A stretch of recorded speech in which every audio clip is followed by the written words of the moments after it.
Hello hi मेरे प्यारे दोस्तों। सरस्वती माँ पाठशाला में आपका स्वागत है। मेरे प्यारे दोस्तों, आज हम पढ़ रहे हैं, आपको पता है हम पढ़ रहे हैं जीवों में जनन। ठीक है, जीवों में जनन में हमने शुरू से एंड तक पढ़ लिया था।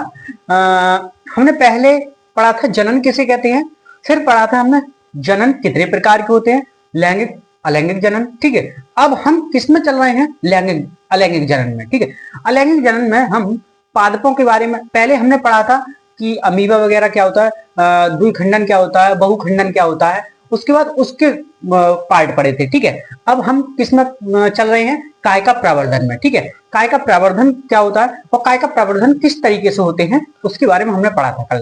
कल हमने पढ़ा था मेरे प्यारे दोस्तों, कल हमने पढ़ा था कतरन और कमल बांधना, कमल बांधना। ठीक है, कलम बांधना, सॉरी कलम बांधना, दो चीजें पढ़ी थी हमने। ठीक है, आज हम पढ़ेंगे काय का प्रवर्धन की विशेषताएं। काय का प्रवर्धन की विशेषताएं क्या होती है, उनकी विशेषता में मतलब जो काय का प्रवर्धन करते हैं, पौधों को इस तरीके से हम उगाते हैं, उनकी विशेषताएं क्या होती है, वो पौधे किस तरीके से उगते हैं और क्यों मतलब काय का प्रवर्धन अच्छा है वैसे लैंगिक जनन से। ठीक है, क्यों अच्छा है।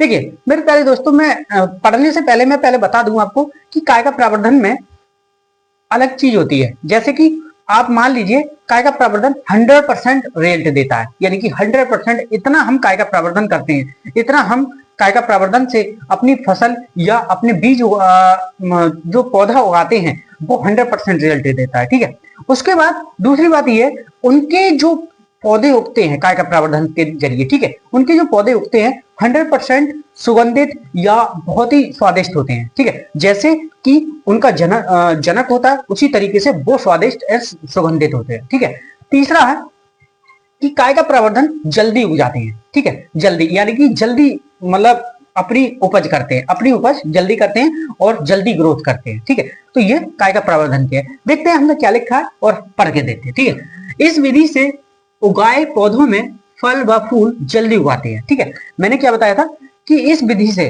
काय का प्रवर्धन से उगाए गए फल या फूल जल्दी उगाते हैं। ठीक है, जो पौधे होते हैं जल्दी निकल आते हैं। आपने देखा होगा कि हम अपने घरों में या अपने खेतों में, सॉरी अपने खेतों में, घरों में तो नहीं, अपने खेतों में हमारे पापा खेती करते हैं, तो आपने देखा होगा कि जब काय का प्रवर्धन करते हैं, काय का प्रवर्धन कैसे, गन्ना काट के रखना या आलू को रखना, ये काय का प्रवर्धन तो है। ठीक है, उनमें कल्ला निकल आता है, सही है, वो उपज जल्दी कर देते हैं। ठीक है, जब हम बीज रखते हैं, आपने कभी देखा होगा गेहूं का बीज डालते हैं, ठीक है, गेहूं का बीज डालते हैं तो वो क्या थोड़ा सा टाइम लगाता है, वो काय का प्रवर्धन में गन्ने काट के रखे या आलू रखे वो जल्दी चलाता है। ठीक है, जल्दी चलाता है। उसी तरीके से हम काय का प्रवर्धन को मतलब वो जल्दी उपज देता है, जल्दी उगाते हैं, इसका ये मतलब है। ठीक है, इस विधि से उन पादपों को भी लगाया जा सकता है जो बीज बनाने की क्षमता को खो चुके हैं, सही है, जैसे कि केला, नारंगी, गुलाब। ठीक है,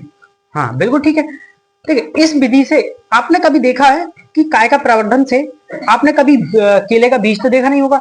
केले के जब केला होता है उसके चारों तरफ एक मतलब अलग से पौधा निकल आता है, उस पौधे को रोपण करके उस पौधे को वहां से हटा करके दूसरी जगह रखते हैं तो वो पौधा दोबारा एक केले का पेड़ बना लेता है। ठीक है, उसी तरीके से वो चलता रहता है, उसी तरीके से काय का प्रवर्धन चलता रहता है। उसी तरीके से नारंगी में होता है, उसी तरीके से गुलाब में होता है। गुलाब में आपने देखा है कभी बीज बनते हुए? नहीं देखा होगा। ठीक है, जो बीज खो देते हैं यानी कि बीज देते ही नहीं है, ये पेड़ पौधे, ये पादप बीज देते ही नहीं है और वो अलग होते हैं, वो उसमें काय का प्रवर्धन, जैसे केले का पेड़ है, केले का पौधा रखते हैं हम और पेड़ बन जाता है, उसी तरीके से हम गुलाब की डाली रखते हैं यानी कि टहनी रखते हैं और एकदम अलग करके रख देते हैं, मतलब एक तरफ से छांट करके, तो आपको वो पता चलता है कि वो किल्ला देने लगती है यानी कि उपज करने लगती है और वो जल्दी उपज करने लगती है, फिर एक पौधा बन जाता है, पौधे से गुलाब का पेड़ बन जाता है। ठीक है, तो उसमें भी बीज नहीं होते हैं, ऐसे ही नारंगी में होता है। ठीक है, ऐसे ही नारंगी में होता है। तो आपको दो पॉइंट अच्छे से समझ में आ चुके होंगे ये क्या किस तरीके से होता है काय का प्रवर्धन। ठीक है,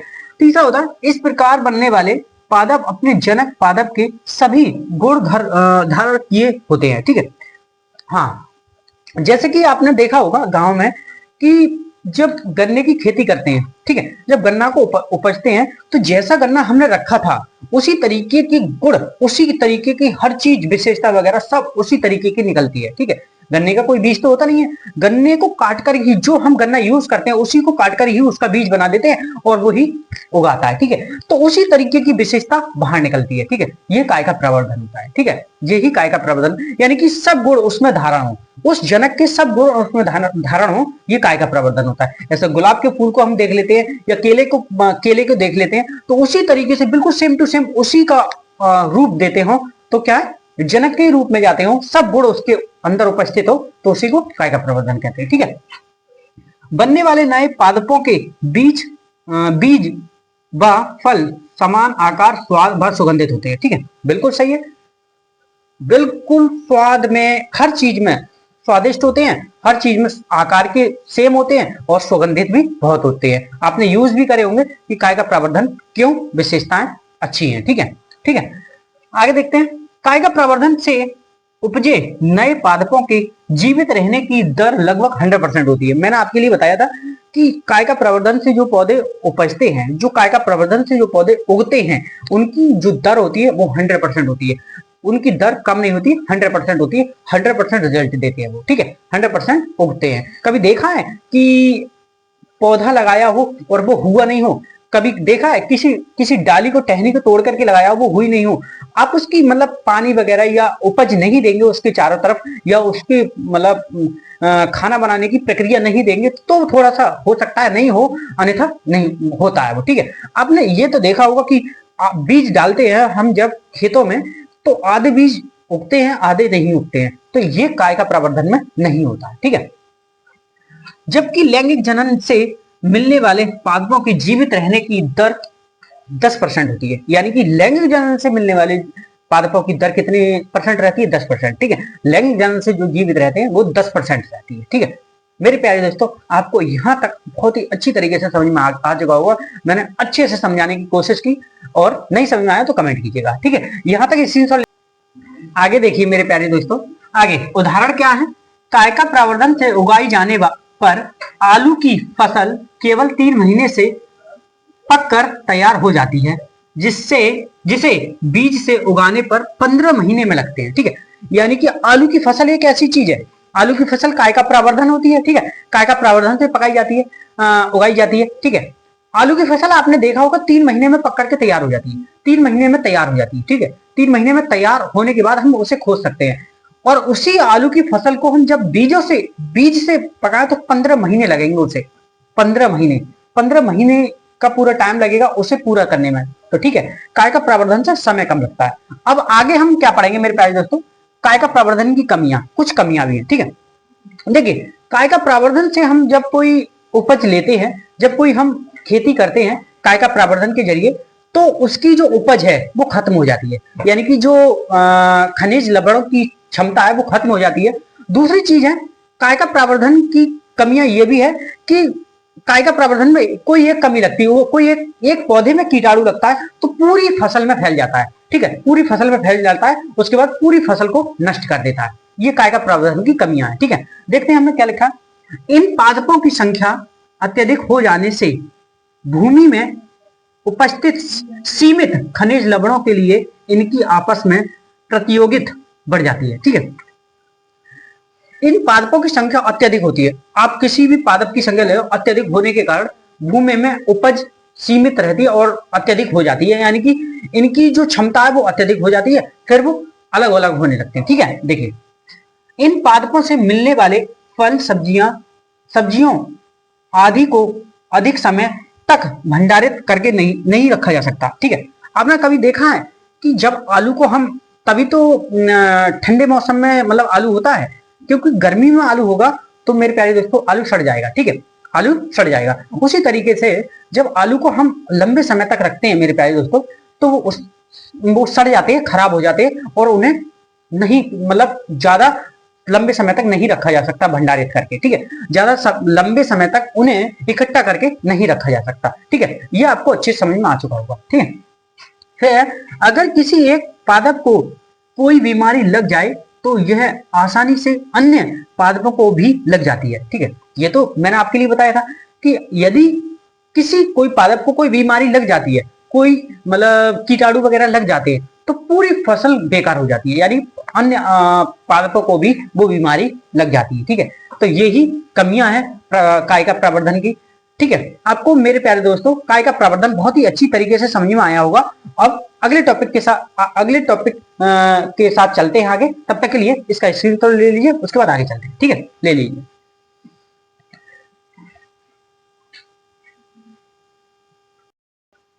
आगे देखिए मेरे प्यारे दोस्तों, आगे बीजाणु समासंग।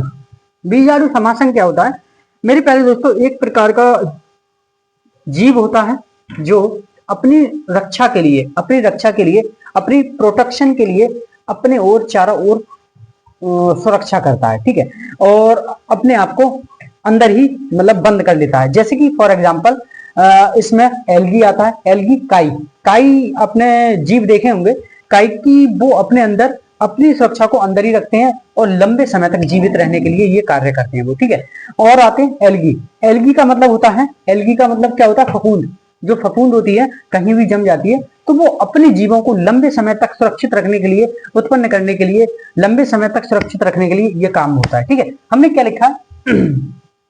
बीजाणु लैंगिक व अलैंगिक जनन की एक संरचना है।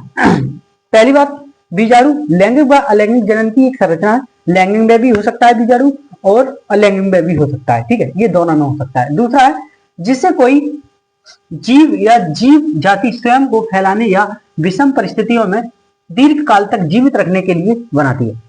देखें, जीव या जीव जाति इसे फैलाने या विषम परिस्थितियों में, यानी कि गंभीर परिस्थितियों में इसे दीर्घ काल तक जीवित रखने के लिए, ये बनाती है। ठीक है, ये आपको अच्छे से समझ में आ चुका होगा यहाँ तक। बीजाणु बहुत से पौधों में हो सकता है। शैवाल जैसे एल्गी। शैवाल एल्गी का मतलब होता है काई। जो काई आपने पानी में देखी होगी और जम जाती है, उसके बाद उसी को हम शैवाल या एल्गी बोलते हैं। ठीक है, कवक या फंगस। कवक का मतलब होता है, कवक या फंगस का मतलब होता है कि जो मतलब हमारी फफूंद होती है, कहीं भी थोड़े दिन तक कोई चीज पड़ी रहे, वहां पे फफूंद जम जाती है, वो फफूंद आ जाती है, उसका मतलब वो कवक या फंगस है। ठीक है, वो भी यही कार्य करते हैं। प्रोटोजोआ के जीवन चक्र का महत्वपूर्ण भाग है, यानी और एक प्रोटोजोआ है वो भी जीवन चक्र का एक महत्वपूर्ण भाग है। ये सब जीव क्या करते हैं कि इस जीवन चक्र को बनाए रखने के लिए, दीर्घ काल तक जीवित रहने के लिए ये कार्य करना पड़ता है। ठीक है, ये कार्य करना पड़ता है। तो आपको यहां तक अच्छे से समझ में आ चुका होगा कि बीजाणु समासंग क्या होता है। बीजाणु समासंग क्या होता है? ठीक है, इसका एक उदाहरण है, उसे हम ले लेते हैं। देखिएगा उदाहरण, राइजोपस के कवक जाल में ऊर्ध्व तंतुओं पर सूक्ष्म गुच्छ गोलाकार संरचनाएं जनन में भाग लेती है। यानी कि राइजोपस, जो राइजोपस कवक का जाल होता है, उसमें ऊर्ध्व तंतुओं पर सूक्ष्म गुच्छ, जो गुच्छा के टाइप का गोलाकार संरचनाएं होती हैं, जनन भाग लेती है, यानी कि उसमें जनन करके, पैदा होकर के भाग लेती हैं। ठीक है, यह गुच्छ बीजाणु धानी है। इसे, इन गुच्छों को क्या कहते हैं? बीजाणु धानी। इन गुच्छों को क्या कहते हैं मेरे प्यारे दोस्तों? बीजाणु धानी। ये आपको याद रखना है। ठीक है, बीजाणु धानी, इन गुच्छों को क्या कहते हैं? बीजाणु धानी। ठीक है, जिसमें विशेष कोशिकाएं अथवा बीजाणु पाए जाते हैं, ठीक है, यह बीजाणु वृद्धि करके राइजोपस के नए जीव उत्पन्न करते हैं। ठीक है, तो यहां तक आपको अच्छे से समझ में आ चुका होगा कि जो बीजाणु समासंग होता है क्या होता है, और उसका उदाहरण भी राइजोपस दे दिया, किस तरीके से कार्य करता है, तो आपको अच्छे से समझ में आ चुका होगा। मैं ऐसे ही आपको समझाने के लिए छोटा सा डायग्राम बना करके समझाऊं, तो आप मान लीजिए राइजोपस ये है,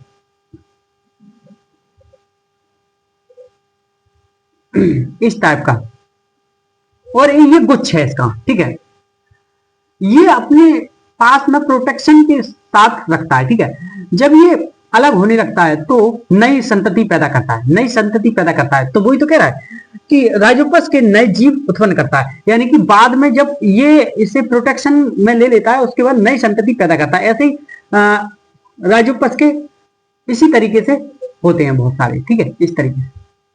तो ये यहां से अलग हट करके नई संतति पैदा करता है यहां से, ठीक है। तो इस टाइप का राइजोपस होगा कोई, तो इस तरीके से नई संतति पैदा करता है। तो आपको थोड़ा सा तो आइडिया हो चुका होगा कि राइजोपस होता क्या है, ठीक है, ठीक है। मेरे प्यारे दोस्तों, आपको अच्छे से समझ में आ चुका होगा। यहाँ तक स्क्रीनशॉट ले लीजिए, यहाँ तक उतार लीजिए, उसके बाद आज चलते हैं।